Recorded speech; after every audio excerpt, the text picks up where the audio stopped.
Olá, olá, meus queridos. Espero que estejam todos bem. Estou gravando esse videozinho aqui de maneira rápida para tentar cercar algumas dúvidas, algumas questões relativas ao Instituto da Ausência, tá? Principalmente no seu aspecto registral. Peço vênia a vocês aqui, a priori, de que eu não vou ficar explorando com vocês aqui algum instituto, alguma questão de relevância dentro do aspecto do direito material do Instituto da Ausência ou até mesmo do direito processual. Tá, lógico, me emprestarei de alguns conceitos, de algumas observações aí de cunho material e de cunho processual civil, mas o objetivo máximo meu aqui com vocês é explorar a vertente do direito registral quando nós tratamos do Instituto Ausência, tá? Pessoal, primeiro de tudo, nós temos que ter uma coisa em mente para vocês, talvez somente essa distinção já vai elucidar muito essa questão na cabeça de muitos de vocês. Por quê?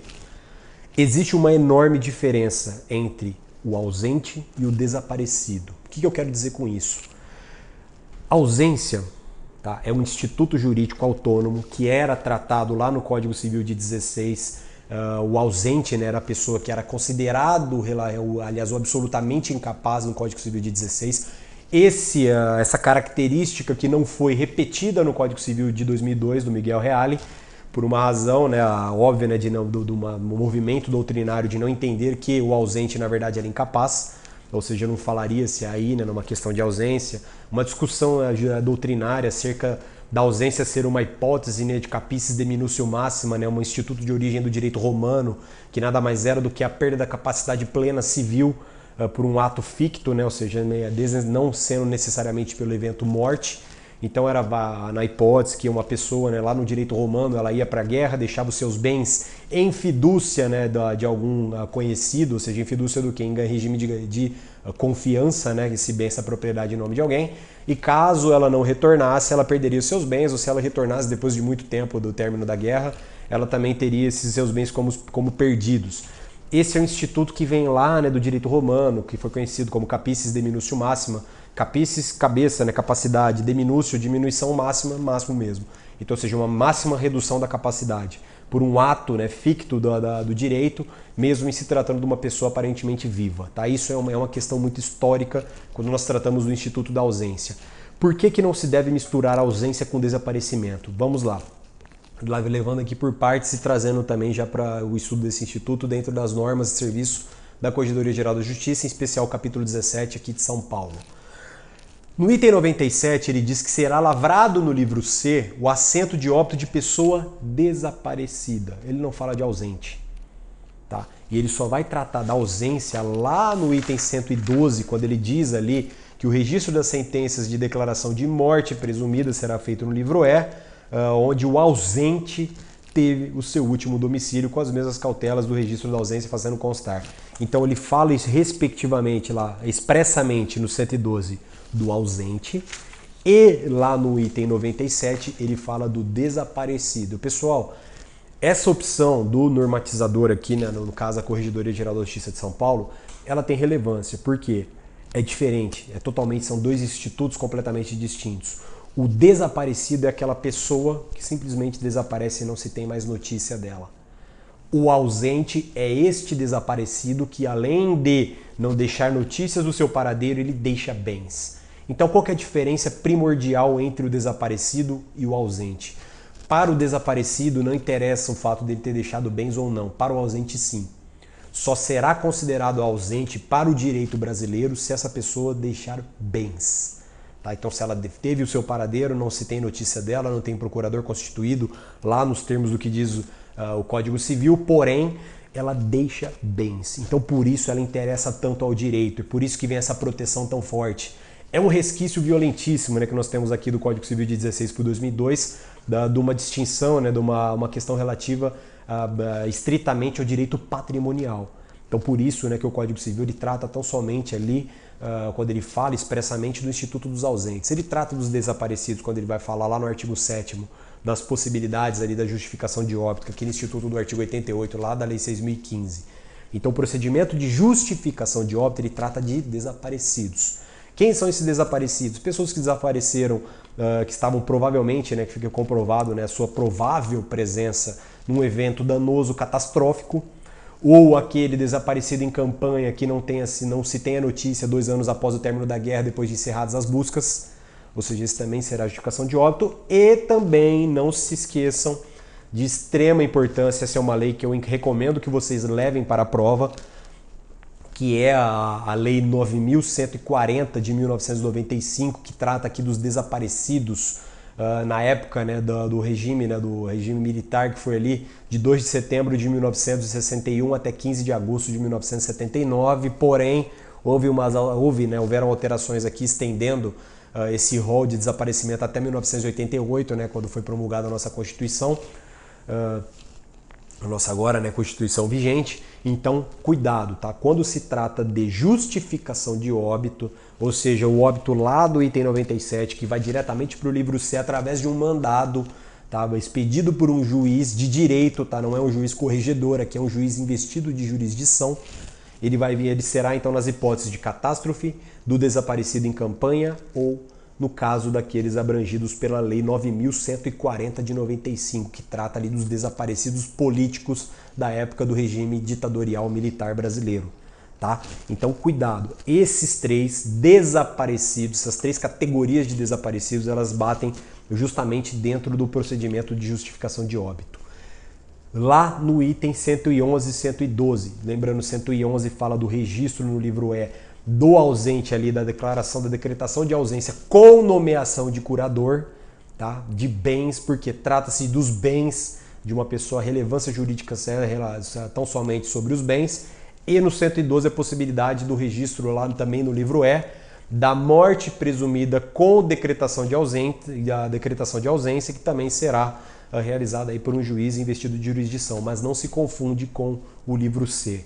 Tá? Então, muito cuidado. Tá? A gente tem que ter um certo detalhe em cima disso, porque o desaparecido ele é uma classificação macro, tá? É uma espécie, ali onde nós teremos as subespécies do desaparecido, tanto o ausente como o desaparecido que não deixa bens.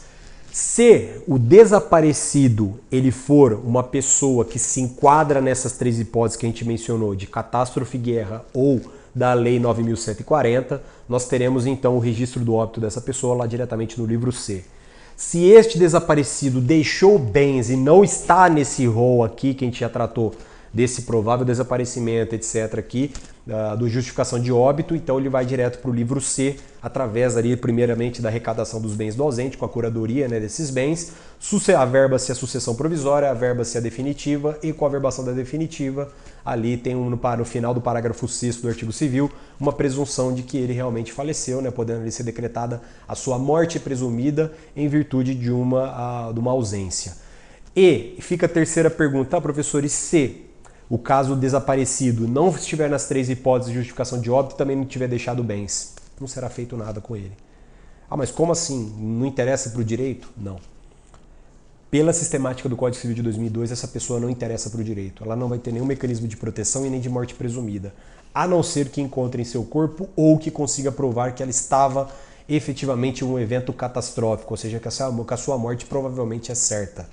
Tá? Então, se não for a hipótese de um desaparecido lá da justificação de óbito, nas 3 hipóteses que a gente mencionou, se não for uma hipótese de ausente, tá? Morte presumida por decretação de ausência, este desaparecido que não deixou bens e também não tem justificação de óbito, ele não interessa para o direito.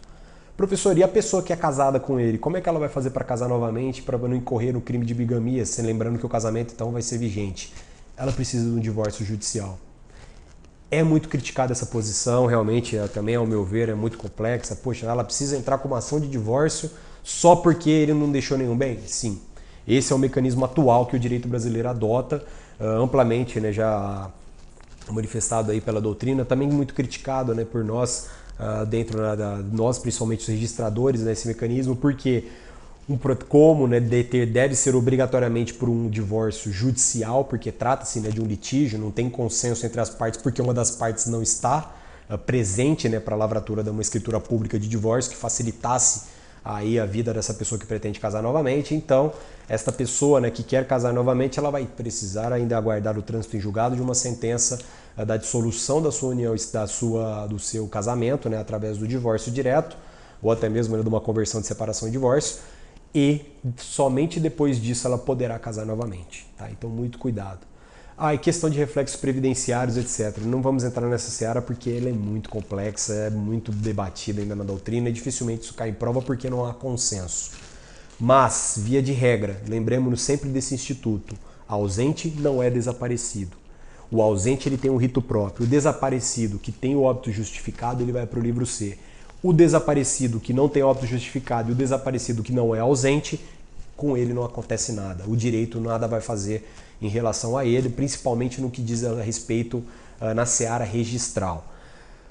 Partindo então lá para a questão do livro C, tá? Dentro das hipóteses do desaparecido que teve o seu óbito justificado. Mandado, recebeu, registra com a data provável designada na sentença, com todos os elementos, né, que consta da sentença, o nome do juiz, a vara, toda a data do processo, o trânsito em julgado, tudo certinho e faz o registro desse óbito no livro C sob a forma de mandado, tá? Então, tranquilamente, quanto a isso nós não temos problema. Onde surge para nós um pouquinho de trâmite aí que pode gerar uma certa dúvida. Quando a gente vai tratar lá do item 111 das normas, onde primeiramente, né, a gente vai registrar lá a curadoria dos bens do ausente, tá? Então, na verdade, o que é registrado não é a ausência, e sim a curadoria dos bens do ausente, quem que é o responsável por esses bens. Lembrando, tá, o Código Civil ele traz um rol, a preferência do meeiro, no caso cônjuge, né, que ficou supérstite, ou até mesmo do companheiro por uma equiparação interpretativa, óbvio, né, lá do 226 da Constituição. Nós temos então essa equiparação, que quem vai ser curador primeiro antes de tudo isso, essas pessoas. Depois de registrada a curadoria dos bens desse ausente, poderá então ser averbada primeiramente a sucessão provisória. Tá? O que trata a sucessão provisória? Por que ela é averbada? Por que ela não é um ato de registro? Tá? Então vamos lá. Por que primeiramente o ato de registro é a curadoria dos bens do ausente? Para que tenha o quê? Uma oponibilidade erga omnes de quem agora é o responsável pelos bens desse ausente. Então, nesse termo, né, na curadoria dos bens do ausente, vai ter determinado ali a certeza de que trata-se de uma pessoa ausente, que desapareceu e deixou bens, e quem é o responsável hoje, né, pela administração desses bens. Tá? Que, na verdade, vai ser, no caso, o curador, tá, dos bens do ausente. Então, essa pessoa que se torna responsável. Lembrando, como trata-se de uma enorme repercussão no direito patrimonial, a lei ela permite, né, que esses bens eles passem primeiramente a um regime de sucessão provisória e depois uma sucessão definitiva. Tá? Então o que a gente tem na sucessão provisória? Por que ela é averbada, a sucessão provisória? Qual que é a relevância para nós no direito registral da sucessão provisória? Primeiramente, o regime jurídico da sucessão provisória, vocês têm que ter em mente que trata-se de uma propriedade ali, no caso, fiduciária. Tá? Por que propriedade fiduciária? O bem ele fica fora do comércio, só poderá ser alienado eventualmente por decisão judicial, ou seja, por autorização judicial. Este bem não poderá ter disposição, né, desses herdeiros aí que estão em caráter provisório, porque trata-se de um regime fiduciário. Tá? O que é um regime fiduciário? Esses herdeiros eles estarão na posse desses bens em caráter o quê? De fidúcia, um caráter de confiança do Estado. O Estado ele fala, ó, a pessoa realmente desapareceu, ele tem um ausente, ele deixou esses bens, passou o período de arrecadação, já nomeamos a curadoria dos bens, já deu o prazo suficiente lá de direito material para que nós possamos aqui então iniciar o procedimento de abertura, né, que é a abertura da sucessão provisória. Então ele vai fazer o quê? Ele vai tirar os bens do patrimônio, tá, em caráter fiduciário, ou seja, em caráter de confiança. Por que eu respaldo isso de caráter de confiança? Lembre-se, se for herdeiros facultativos, terão que prestar a caução da respectiva, ou seja, obrigatoriamente eles têm que dar a caução. Por isso que tem esse regime de fidúcia, é um regime de confiança, cuidado, não é uma alienação fiduciária em garantia, tá? Trata-se de um regime fiduciário, ou seja, um regime de confiança, onde eles têm, né, o dever de zelar e guardar pelos bens, manutenção, promover as manutenções ali necessárias deste determinado bem, seja ele imóvel ou seja um bem imóvel.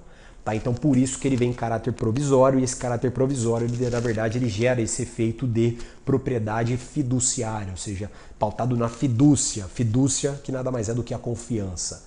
Então, vai ser averbado no livro E a informação de que, ó, para fins de oponibilidade erga omnes, ó, esses bens não mais estão sob gestão de um curador. Existem agora pretensos herdeiros dessa pessoa, né, desse ausente, e esses pretensos herdeiros agora estão nessa administração dos bens. Por isso que é feita a averbação no livro E, para você alterar quem está responsável por esses bens que foram deixados por esse ausente. O mesmo acontece quando nós tratarmos ali da sucessão definitiva, né? Porque quando converte-se, então, essa propriedade fiduciária numa propriedade resolúvel. Por que resolúvel? Tem um determinado prazo que, se esse ausente retornar, ele vai retomar esses bens no estado em que se encontrem. Tá? Isso está expresso lá no Código Civil. Então a gente sai, quando a verba ali, então, a sucessão provisória, ao que? Uma notícia erga omnes de que agora aquela pessoa que estava com a propriedade fiduciária desse bem, que era, na verdade, aqui em caráter, né, de sucessor provisório, ele agora é um sucessor definitivo. Então ele está agora na propriedade resolúvel desses bens. Ou seja, ele já tem mais autonomia para tratar desses bens. Ele já poderá, né, nesse caso, alienar os bens, ou seja, poderá dispor desses bens de maneira mais tranquila. Lógico, com algumas restrições que nós temos que verificar lá dentro do CPC e também no Código Civil, mas que eu estou reservando aqui para não trazer para vocês essa disciplina aí de maneira contundente, que eu estou tratando apenas de sede de direito registral. E eu estou justificando isso. Tem o ato de registro principal, que é a curadoria dos bens do ausente, tá, que vai trazer quem é o curador, é o que mais interessa é isso, quem é o curador e quais são os poderes desse curador. Depois a verba-se a sucessão provisória para o quê? Para falar, opa, peraí, não é mais o curador o responsável. Tem gente aqui com uma propriedade agora em caráter fiduciário. E depois a verba-se novamente a sucessão definitiva, onde será ali tratado quem agora é o proprietário resolúvel, que depois de um período de tempo ele vai se tornar o proprietário pleno, sem nenhuma questão de resolução, ou seja, tirando esse caráter resolúvel dessa propriedade, que aí depois o bem fica livre. Se o ausente retornar, ele não tem direito a mais nada, porque o tempo passou, segurança jurídica, a vida segue e o patrimônio ele tem que circular por causa do princípio da livre circulação de riquezas, que está protegido lá na Constituição Federal. Por que as normas de São Paulo elas determinam um registro para a curadoria dos bens do ausente e depois, se for o caso, um registro para a morte presumida? Por quê? Os efeitos são distintos. Para a curadoria dos bens do ausente nos interessa somente o quê?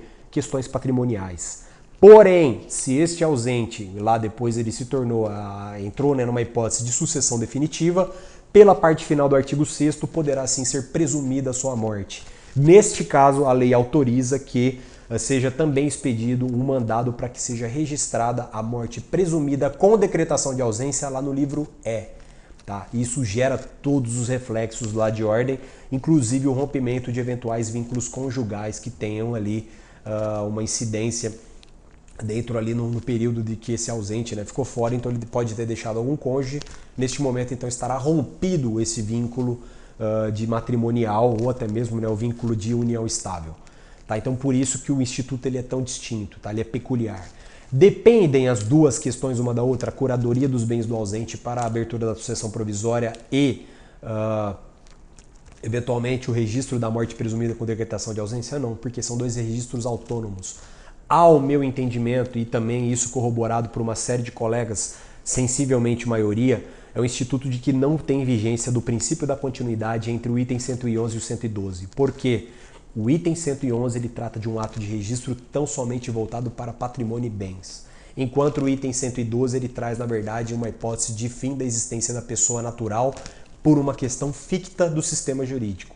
Tá? Então, um é o fim do sistema dele, é o fim da personalidade dessa pessoa, é o fim desta pessoa, é o fim da pessoa natural por uma hipótese autorizada pela lei, lá na parte final do artigo 6º do Código Civil. Outra coisa lá no 111 é o regime dos bens, tá, daquela pessoa. Então, na verdade, né, trata-se de um instituto que depois, obviamente, né, sendo também a liberada eventual inventário e partilha, que, já adiantando uma questão um pouco polêmica ao meu ver, não pode ser realizada questões de inventário e partilha de ausentes no âmbito extrajudicial. Tá? Ao meu ver, isso depende efetivamente de dilação probatória do ausente, por mais que já tenha sido nomeada ali uma eventual curadoria dos bens do ausente, eu entendo, ao meu ver, alguns colegas entendem que poderia ser realizada assim, a escritura de inventário e partilha consensual entre os herdeiros e viúva, meieira, ou até mesmo a companheira, companheiro ou companheira no caso. Alguns colegas entendem que sim. Eu, na qualidade de tabelião de notas, eu entendo que não poderia, tá? Porque trata-se de uma atividade que o Código de Processo Civil reserva expressamente para o Poder Judiciário realizar esse inventário e partilha dos bens daquele que está ausente. Pessoal, espero que isso tenha ficado bem maduro na cabeça de vocês, tá? Para vocês entenderem. Então, lembre-se, o desaparecido não é ausente, tá? Por isso que o sistema ele traz essa distinção tão peculiar entre um e outro. Eventuais dúvidas que vocês tiverem, peço aí que encaminhem pelas plataformas ou pelo Instagram, pelo Periscope, pelo Telegram, até mesmo pela minha plataforma, pelo site, pelo meu e-mail, por qualquer outro meio que vocês aí tenham para poder chegar aí até mim, para respeito de também alguma questão para a gente desenvolver de maneira mais tranquila. Este tema é muito obscuro, tá, pela doutrina, ele é muito fechado, porque não é muito usual, embora, né, tenha uma certa relevância jurídica, né, assim, se não tivesse, não estaria positivado no nosso direito privado, porém, espero que vocês tenham entendido de maneira tranquila, tá? Desaparecido, justificação de óbito, nas 3 hipóteses, desaparecimento, catástrofe, aliás, campanha, né, do caso de guerra, catástrofe ou os desaparecidos políticos, justificação de óbito diretamente no livro C. Morte com decretação de ausência, diretamente lá no livro E. Porém, se for um desaparecido que não deixou bens, nós não faremos nada com ele, infelizmente, tá? O sistema jurídico não prevê, lembrando, né, que a atividade do registrador civil das pessoas naturais é uma atividade estritamente vinculada, tá? Ou seja, depende do princípio da legalidade, como a lei não prevê o registro ali da morte presumida com decretação de ausência de quem não deixou bens, porque não existe ausência de quem não tinha bens, então justamente por isso o sistema nosso registral ele não trata de nada quando nós falamos aí a respeito desse pessoa que está desaparecida e não deixou bens, tá ok? Feito isso, pessoal, espero que tenham entendido, tá? O tema é um pouquinho complexo mesmo, confesso, mas dá para ser entendido, espero que eu tenha sanado todas as dúvidas de vocês, tá ok? Um grande abraço e até o próximo encontro. Tchau, tchau.